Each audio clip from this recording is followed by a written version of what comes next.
네, 안녕하세요. 김연애 기사입니다. 오늘은 종합소득세 신고 대리를 맡기고 싶으신데 과연 어떤 서류를 준비를 해야 되는지 몰라서 궁금해하시는 분들을 위해서 이 영상을 준비했습니다.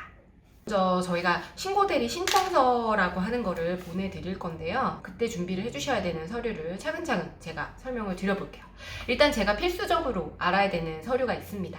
이름과 주민번호. 주민번호 주실 때 조금 꺼려 하시는 분들이 계세요. 근데 저희도 주민번호를 받는 게 사실 부담이 있어요. 하지만 이런 개인정보는 당연히 저희가 보관이 보호에 있어서 좀 철저하게 지키고 있고요. 주민번호가 있어야지 저희가 세무대리인으로서 수임 동의를 해서 여러분들의 정보를 볼 수가 있어요. 세금을 신고할 때 필요한 그런 기본적인 정보를 여러분들이 주민번호를 주셔야 저희가 확인이 가능하다는 점 양해를 부탁드리고요. 그리고 핸드폰 번호는 저희가 연락을 드려서 납부서를 드려야 되기 때문에 이런 것들은 필수 서류에 해당이 됩니다. 그래서 필수 서류에는 성명과 주민번호, 그리고 핸드폰, 그리고 본인의 계좌번호가 필요한데 이 계좌번호는 왜 필요하냐면 환급을 받으시는 분들이 있어요. 프리랜서 분들 같은 경우에는 3.3%의 소득을 떼었다가 다시 환급을 받으시는 그런 경우가 있는데 그런 경우에는 계좌번호를 주시게 되면 저희가 신고서에 계좌번호를 입력해서 그 계좌로 입금이 되실 수 있어서 계좌번호를 요청을 드리는 겁니다.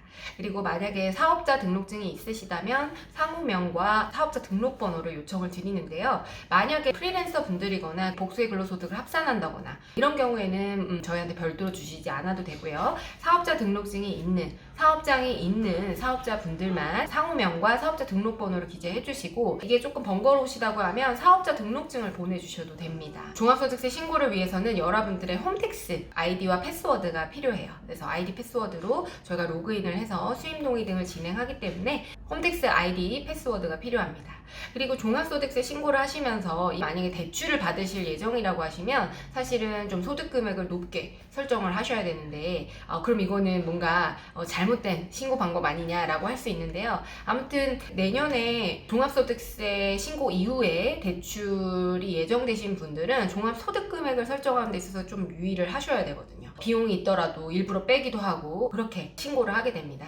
2020년 5월 달에 종합소득세 신고를 하게 되면 그 소득 금액을 기준으로 대출도 이루어지고요. 신용카드 발급도 이루어지고 그래서 여러분들이 결혼을 하거나 혹은 집을 구매하려고 하거나 대출을 해서 전세자금 대출을 하려고 하면 소득 금액이 많아야 즉 세금을 많이 내야만 대출이 많이 가능한 거로 되어 있어요. 그래서 신경을 쓰셔서 종합소득세 신고를 하라는 의미에서 저희가 대출을 하실 건지 그러면 저희가 또 설명을 드려야 되니까 이 소득 금액을 기준으로 차후년도까지 그대로 갈 거다라는 거를 안내드리기 위해서 그것도 필수 서류에서 요청을 드립니다. 2020년 5월에 종합소득세 신고된 그 소득금액을 기준으로 다음 연도 5월달 이후까지 그러니까 사실은 다음 연도 6월 30일까지는 이 소득금액으로 가신다고 하셔야 돼요. 2020년 5월에 신고한 그 소득금액을 기준으로 2021년 6월 30일 까지 그 소득금액으로 여러분들의 소득금액이 결정되는 겁니다. 근로소득자가 아니기 때문이에요. 근로소득자들은 연봉이 있고 원천징수 영수증이 있기 때문에 그걸 기준으로 산정이 되지만 여러분들은 종합소득세 신고서에 있는 소득금액이 소득금액 증명원으로 나오게 되는 겁니다. 6월 달에 종합소득세 신고를 하시는 성실신고 사업자들이 있기 때문에 소득금액 증명원 2020년 5월에 하는 2019년도 소득분에 대해서 하는 거죠. 2019년도 소득분에 대한 소득금액은 2020년 7월 1일 이후로 조회가 가능해요. 소득금액 증명원이 나오는 거는요. 요거는 이제 필수 서류예요. 요것만 있으면 저희가 이제 기본적으로 종합소득세 신고를 할 수가 있는데 추가적인 서류를 보내주시게 되면 조금 절세가 되는 세금을 줄여드릴 수 있는 그런 항목들이 있어서 그 항목들을 먼저 말씀을 드려볼까 합니다. 일단은 신용카드 사용 내역을 보내주셔야 되겠죠. 그래서 프리랜서 분들도 프리랜서 소득을 발생시키기 위해서 관련된 지출들을 하시는데 보통은 이걸 신용카드로 많이들 하시거든요. 신용카드, 체크카드, 카카오뱅크, 카카오페이 상관없습니다. 그거의 사용 내역을 저희에게 엑셀로 자료를 송부해 주셔야 되고요. 저희가 카드사별로 조회 방법은 별도로 블로그에 올릴 예정입니다. 카드사별 해주셔야 되고 이거를 엑셀이 아니라 만약에 팩스로 보내주시게 되면 워낙 많은 분들이 종합소득세 신고를 하는 기간이기 때문에 팩스가 잘 안 들어오는 경우도 있고요. 뒤엉키는 경우도 있고 그거를 종이로 받아서 일일이 치기에는 시간이 너무 많이 소요가 됩니다. 그래서 만약에 양해를 해주실 수 있다고 하면 영수증은 신용카드 명세서를 엑셀로 다운로드 받아서 주시게 되면 저희가 프로그램으로 올려서 분류 작업만 하면 되니까요. 그렇게 협조를 해주시면 좋을 것 같고, 그 다음에 간이 영수증, 만약에 3만 원이 넘지 않게 되면 그냥 영수증, 신용카드나 뭐 세금계산서나 이런 형태가 아니고 그냥 영수증만으로도 비용 처리가 가능합니다.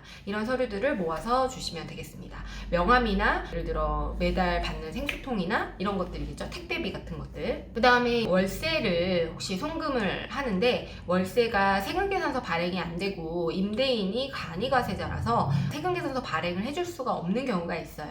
그 경우에는 월세를 송금했다라고 하는 그 명세서, 통장으로 이체가 된 그 이체 내역과 임대차 계약서 등을 구비해서 주시게 되면 그걸로 저희가 비용 처리를 해드릴 수가 있습니다. 그 다음에 접대비 같은 경우에는 경조사비와 관련된 청첩장이나 그 다음에 부고, 그 다음에 돌집 초대장 등등등 이런 청첩장을 모아서 주시게 되면 한 장당 최대 20만 원까지 비용 처리가 가능하니까요. 청첩장도 놓치지 말고, 그래서 문자나 아니면 카카오톡으로 온 것도 캡처해서 보내주시면 됩니다.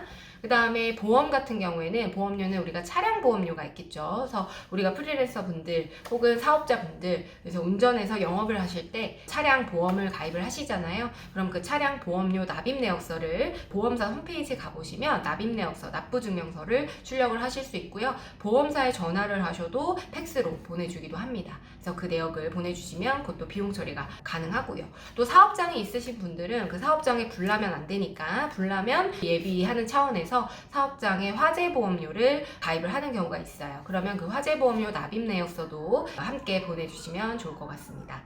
만약에 주민등록 등본상에 근로소득이라면 연간 총급이 500만 원 이하, 그다음 소득금액 기준으로는 100만 원 이하인 가족을 체크해서 보내주시면 주민등록 등본에다가요. 왜냐하면 주민번호가 맞게 기재를 해서 보내주셔도 되는데 보통은 이렇게 기재를 하시다가 틀리는 경우가 종종 발생하거든요. 그래서 등본에다가 부양가족 여부를 체크해서 동그라미를 쳐서 보내주시면 더 정확하게 반영할 수 있고, 만약 그게 조금 번거로우시다고 하시면 그냥 정확하게 기재를 해서 보내주셔도 무관합니다. 그래서 부양가족으로 등록을 하게 되면 인당 150만 원씩 공제가 가능하시니까 절세가 가능하세요. 만약 부양가족 중에 장애인이 있다면 장애인 복지카드나 장애인 증명서, 그리고 암이나 희귀병 등으로 인해서 아프신 분들도 장애인 공제가 가능하시거든요. 병원 가셔서 서류들을 미리 조금 떼놓으시면 좋을 것 같아요. 5월 달에는 아마 병원에도 많이 몰릴 거예요. 한꺼번에 하시기 때문에 지금 4월 달에 조금 여유 있으실 때 미리 준비를 해놓으시면 좋을 것 같습니다. 그 다음에 기부금 영수증 같은 경우에도 우리가 홈택스에서 기부금 내역을 조회를 하실 수가 있는데, 기부금 단체 중에 일부 조회가 되지 않는 그런 단체들이 있어요. 나중에 이제 기부금 영수증을 조회하는 방법은 제가 별도로 유튜브나 아니면 블로그에 올려놓을 예정이고요. 기부금 단체 같은 경우에는 사업자 등록번호가 나오게끔 해서 기부금 영수증을 홈택스에서 조회가 안 된다고 하면 그걸 별도로 확인해서 가져오셔야 됩니다. 그다음 사업장 관련해서 임대차 계약서가 있는데요. 임대차 계약서는 자가사업장이거나 프리랜서인 경우에는 제외가 되고, 임대차 계약서가 이제 임대차 보증금을 저희가 계산하기 위함인데요. 장부를 기장할 때. 그래서 임대차 계약서가 있으시다면, 사업장을 별도로 임차하셨다면 임대차 계약서, 해당 임대차 계약서를 보내주시면 저희가 자산을 계산하고 또 비용 처리도 누락하지 않았는지 확인을 할 수가 있으니까요. 그런 점들을 참고해서 보내주시면 되겠습니다. 그리고 이제 만약에 지금 코로나 때문에도 그렇고, 만약에 작년에 사업이 조금 어려워서 사업장과 관련해서 운영자금을 대출을 받으셨다고 하면 그거에 대해서 납입한 이자 비용도 비용 처리가 가능하시거든요. 그래서 사업장 운영자금 목적으로 만약에 차입을 하셨다라고 하시게 되면 그 차입금에 대한 내역서, 근데 2019년 12월 말 잔액이 나와야 되고요. 중간에 만약에 상환을 했다면 그 차입금 상환 내역도 나오셔야 돼요. 그리고 반드시 비용 처리가 되는 항목, 비용 처리가 되는 항목이 이자 항목이거든요. 그래서 2019년도 중에 내가 납입한 이자 납입 내역서를 받으셔서 주시게 되면 저희가 비용 처리를 할 수가 있기 때문에 이자 납입 내역서, 그리고 19년도 말 기준, 그 다음 19년도 기준에 상환한 내역이 포함되도록 차입금 내역을 보내주셔야 됩니다. 그래서 은행에서 말씀하실 때 그렇게 말씀을 하셔야 되고요. 이 모든 사항들은 안내문에 나와 있으니까요. 저희 디자인텍스에 의뢰 주시면 저희가 이 안내문을 보내드리도록 하겠습니다. 그리고 부가세 신고서, 사업장이 있으시고 부가세 신고를 진행을 하셨는데 저희 디자인텍스의 부가세 신고를 함께 하지 않아 주신 분들은 2019년 귀속 부가세 신고서를 저희에게 보내주셔야 됩니다. 사업장이 있는 경우, 사업자 등록번호가 있는 경우에 부가세 신고서를 조회해서 보내주셔야 되고요. 그 조회 방법은 저희가 별도로 블로그에 안내를 해드릴 예정입니다.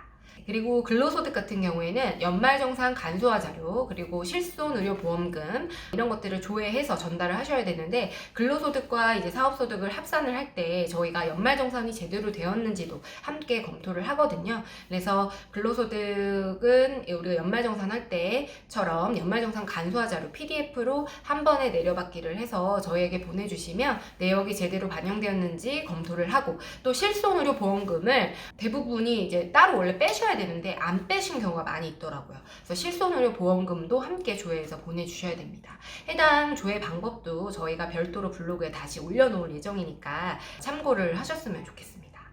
이런 모든 서류들은 사실은 뭐 언제까지 줘야 되냐, 빨리 주시면 좋죠. 예, 빨리 주시면 저희가 빠르게 결산을 할 예정이고, 시간 관계상 자료를 먼저 주시는 순서대로 종합소득세 신고를 할 수밖에 없기 때문에 이 점을 참고하셔서 자료를 미리미리 준비해 놓으시고요. 그래서 4월달 중에는 좀 자료를 미리 준비해 놓으시면 5월달에는 워낙 이런 서류를 주는 관서들이 바쁠 예정이니까요. 이 점 참고하셔서 준비를 하시면 좋을 것 같습니다. 네, 궁금하신 사항은 저희 디자인텍스로 의뢰를 주시면 좋을 것 같고요. 네, 마지막으로 구독은 다들 하셨죠? 네, 구독과 좋아요는 큰 힘이 됩니다. 여러분 잘 부탁드립니다.